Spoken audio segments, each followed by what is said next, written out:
You think that cigarette was free? Is that what you think? I'll pay you back, man. I just don't have any money. Excuse me. Bug off, bitch. I'll get to you later. Just call me. Yeah, I said it. L'histoire débute avec Stan Minton, un vendeur immobilier engagé dans une négociation tendue avec une femme âgée. Il tente de la persuader d'acheter une propriété d'investissement qu'il prétend abordable. Cependant, la femme s'oppose, soulignant que la propriété est surévaluée et située dans un quartier délabré. Malgré son scepticisme, Stan continue de pousser la transaction. Juste au moment où ils parviennent finalement à un accord, la police fait irruption dans le bureau de Stan et l'arrête. Stan est accusé de fraude, soupçonné d'avoir trompé des clients âgés par le biais de combines d'investissement malhonnêtes. Il est traduit en justice pour y être jugé. Son avocat Mal refuse la demande de Stan de soudoyer le juge, ce qui pousse Stan à le licencier. Désespéré, il engage un avocat corrompu nommé Popper. Popper négocie avec succès une peine plus légère, réduisant la sentence de Stan à 3 ans de prison avec 6 mois supplémentaires de sursis. Il conseille à Stan de fuir le pays, mais celui-ci refuse, car tous ses biens ont été gelés et il ne veut pas les abandonner. Pendant ce temps, l'épouse de Stan, Mindy, l'encourage à fonder une famille. Stan rejette l'idée, estimant qu'avoir des enfants serait trop contraignant. Blessé par son indifférence, Mindy décide de le quitter.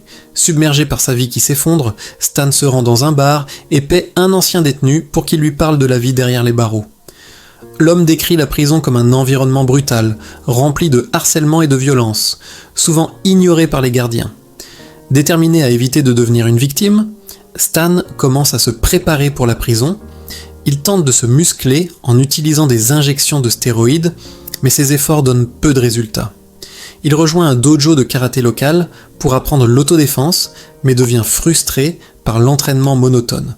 Dans un moment d'irritation, il défie un élève en combat et est rapidement maîtrisé. Embarrassé et en colère, Stan riposte et bat violemment l'élève, ce qui entraîne son expulsion du dojo. À l'extérieur du dojo, Stan rencontre un vieil homme qui démontre une force remarquable en brisant sans effort un mur de pierre. Impressionné, Stan demande à l'homme de l'entraîner aux arts martiaux, promettant de le payer une fois qu'il aura récupéré son argent. Le vieil homme accepte et Stan l'invite à vivre chez lui. Il le présente à Mindy comme son maître. Cependant, l'apparence négligée du maître et son habitude de fumer constamment rendent Mindy mal à l'aise. Durant leur temps ensemble, le maître enseigne à Stan bien plus que le simple combat.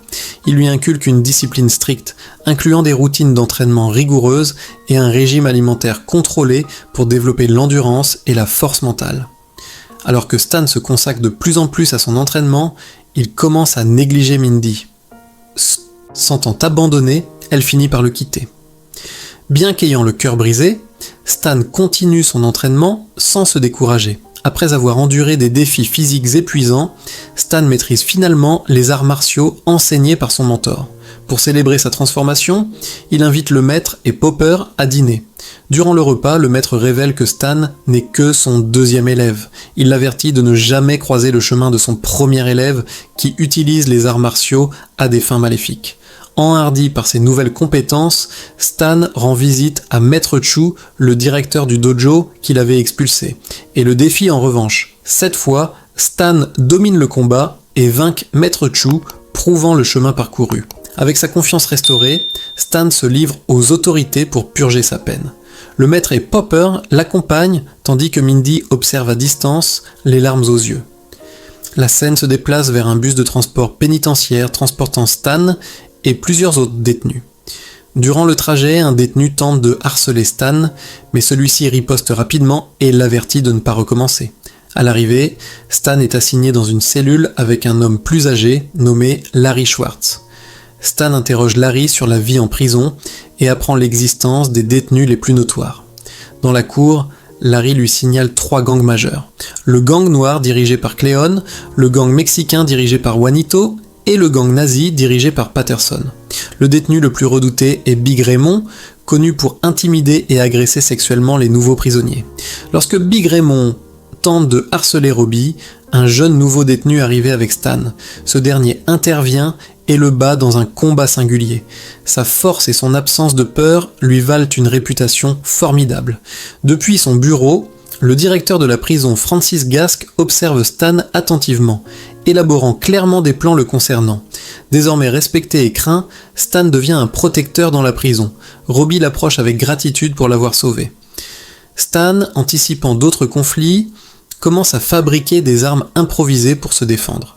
Finalement, il est convoqué dans le bureau du directeur Gask, qui lui offre des cigares et du whisky. Gask révèle son intention de convertir le terrain de la prison en un développement immobilier lucratif, compte tenu de son emplacement privilégié.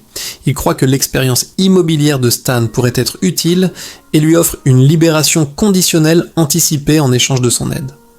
Tenté, Stan accepte de coopérer. Plus tard, dans les douches de la prison, Patterson tente de tendre une embuscade à Stan, mais celui-ci le neutralise sans difficulté. Dès lors, il commence à observer plus attentivement la dynamique de la prison, notant les bagarres quotidiennes et l'agitation parmi les détenus. Alors qu'il examine des documents immobiliers dans le bureau de Gask, Stan rencontre Deng, le partenaire de Gask dans cette affaire foncière. D'après un tatouage, Stan réalise que Deng fait partie de la mafia. Il confronte Gask, soulignant que le contrat favorise Deng et que l'accord est injuste. Deng voit Stan comme une menace pour ses profits et le marque pour représailles. Stan appelle ensuite Popper pour demander si Mindy a demandé le divorce. Popper l'informe qu'elle ne l'a pas fait. Peu après, Popper est agressé par les hommes de Deng pour avoir aidé Stan. Pendant ce temps, Stan, languissant de Mindy, lui envoie une lettre. Elle est revenue à la maison et vit maintenant avec le maître. Les mois passent et Stan s'intègre davantage dans la vie carcérale. Reconnu comme un leader, il décide d'apporter un changement positif à la prison. Il rassemble les détenus, confisque les objets utilisés pour la violence et les encourage à s'engager dans des activités productives et communautaires. Il interdit l'intimidation et aide même Big Raymond à trouver de la compagnie, espérant que cela freinera son comportement agressif. Durant un repas à la cafétéria, Robbie et ses amis approchent Stan et demandent à rejoindre son groupe, inspiré par son message d'unité. Bientôt, de nombreux autres détenus suivent le mouvement. Pendant ce temps, Larry remet à Stan une lettre de réponse de Mindy, exprimant son désir de lui rendre visite. Alors que l'influence de Stan grandit, la prison devient un endroit plus paisible, les bagarres cessent et les détenus commencent à créer des liens. Finalement, Stan retrouve Mindy et les deux se réconcilient. Cependant, l'atmosphère améliorée inquiète le directeur Gask qui convoque Stan. Gask révèle son plan d'inciter une émeute massive qui forcerait le conseil pénitentiaire à ordonner une exécution de masse des détenus. Ce chaos ouvrirait la voie à Gask pour poursuivre son projet immobilier. Mais les efforts de Stan ont perturbé le plan. Gask menace Stan, lui disant de rallumer la violence ou de risquer d'être tué par Deng. Après mûre réflexion, Stan accepte à contre-cœur de suivre les ordres de Gask. Sachant que le conseil pénitentiaire arrivera bientôt pour une inspection, il avertit Larry de rester dans sa cellule pour sa sécurité. Mais Larry, sentant que quelque chose ne va pas, alerte les autres détenus qui organisent secrètement un plan. Le jour de l'inspection, les gardiens se préparent au chaos, ignorant les véritables intentions des détenus. Stan, quant à lui, est en cours de traitement pour sa libération conditionnelle anticipée. Au dernier moment, il change d'avis et se précipite pour empêcher le désastre imminent. Juste au moment où il court vers la cour, Deng l'affronte. Une bataille féroce s'engage. Stan découvre que Deng est le premier élève du maître, ce qui explique sa redoutable capacité en arts martiaux. Stan le surmonte et se dépêche d'arrêter la violence. Il tente d'avertir les détenus, mais les gardiens le bloquent.